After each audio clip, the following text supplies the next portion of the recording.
اپنی زندگی کا ایک مشن بناؤ، اپنی زندگی کو ویسٹ مت کرو. تو اس کے لیے پہلی چیز جو آپ کو کرنا ہے وہ ایجوکیشن کو حاصل کرنا ہے. جاہل علی کو سمجھ ہی نہیں سکتا.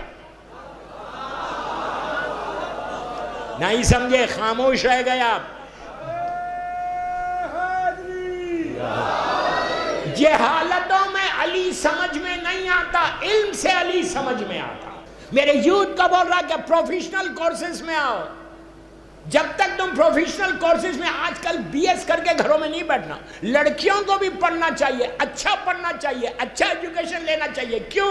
تم اچھی ایجوکیشن حاصل کرو گی تو پوری زندگی تم اپنے یو پی میں نہیں رہو گی، تمہارے رشتے اچھے آئیں گے، دنیا بھر میں تم جا سکتے، جہاں تم جاؤ گے علی کے پیغام کو پہنچا سکتے.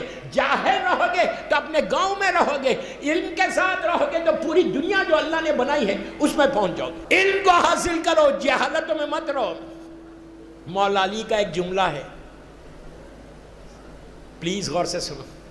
علی کہتے ہیں کہ اگر علم کو حاصل کرنا ہے اور وہ علم کسی منافق کے پاس چلا جائے تو تم جاؤ اور لے لو، اس لیے کہ یہ تمہاری کھوئی ہوئی میراث ہے جو چلی گئی. ویری کلیئر میسیج فرام امام علی.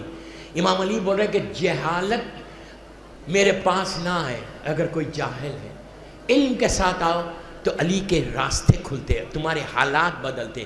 دوستو کب تک اس طرح کی ہم زندگی گزاریں؟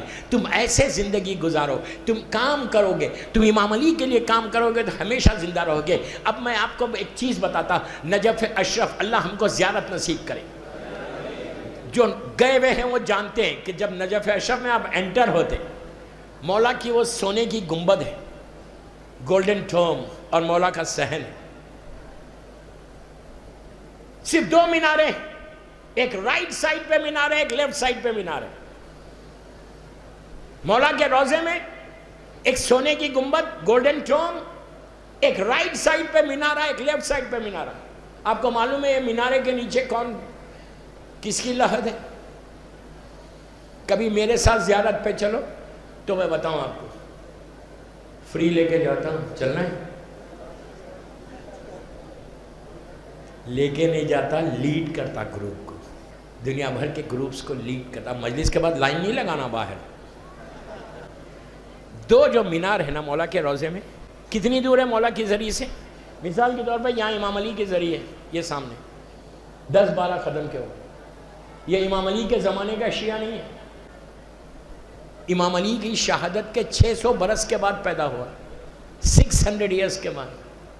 آپ سوچ سکتے 600 سال تک علی نے اس جگہ کو روک کے رکھا تھا. جب تک مرضی امام نہ ہو کوئی دفن بھی نہیں ہو سکتا. اگر کوئی حکومت کے زور پہ، پیسے کے زور پہ، طاقت کے زور پہ ادھر ادھر ہو بھی جائے تو رہتا نہیں ہے. دیر سے سمجھے. رہ بھی جائے تو علی کبھی ظالم کو معصوم برداشت نہیں کرتے. اگر دفن بھی ہوگا تو کوئی فرق نہیں پڑتا. آپ کو معلوم اس کے نیچے کون ہے؟ علامہ ہلی ہے. آپ سوچو، ہلی امام علی کے زمانے کا شیعہ نہیں. مولا کے زمانے کے شیعہ سلمان مدائن میں ہے، ابو ذر ربضہ میں، عمار سیریا میں، میسم کوفے میں، سارے کے سارے دور ہے. مولا نے اس کو اپنے قریب کیوں بلا کے رکھا؟ انہوں نے اپنی پوری زندگی ڈیڈیکیٹ کر دیا تھا امام علی کے لیے. آج ایران کی پوری شیعت ان کی وجہ سے. یہی تو ہم کہتے ہیں کہ مرجعیت کی طاقت ہی اور ہے. مرجعیت کو چھوڑ کے زندگی مت گزارو، ہمیشہ اپنے مرجع کی عزت کرو. مرجع کی عزت، اسے کہ مرجع ہماری عزت ہے. اب میں اس پہ نہیں بولتا زیادہ. دوسرے مینارے کے نیچے کون ہے؟ 1000 سال امام علی کی شہادت کے 1000 سال کے بعد پیدا ہوئے مقدس اردبیلی ہے. آپ سوچو امام نے ان کو کیا جگہ دی. اب میں ایک بات یہاں بولتا، غور سے سنو. امام علی کے روضے میں، امام علی کے اطراف پورا اتنے ججید ہمارے مراجع دفن ہیں کہ اگر یہ لوگ باہر رہتے تو ہر لحظ سے معجزے ہوتے. لیکن سورج کے سامنے ستارے تھوڑی چلتے. میرا مولا سورج ہے، یہ سارے کے سارے ستارے ہیں. تو یہ مولا کا اطراف میں سارے یہ لوگ دفن ہیں کہ جنہوں نے امام علی کے لیے پوری زندگی کو کام کیا، ایسے کام کیا. اب میں آپ کو بتاتا ہوں ایک چھوٹا سا واقعہ یقین کے اوپر. آپ لوگ آئے ہیں، 4 دن رہیں گے، 3 دن رہیں گے، عبادت کریں گے، دعائیں مانگیں گے. یقین کو پہلے پیدا کرو،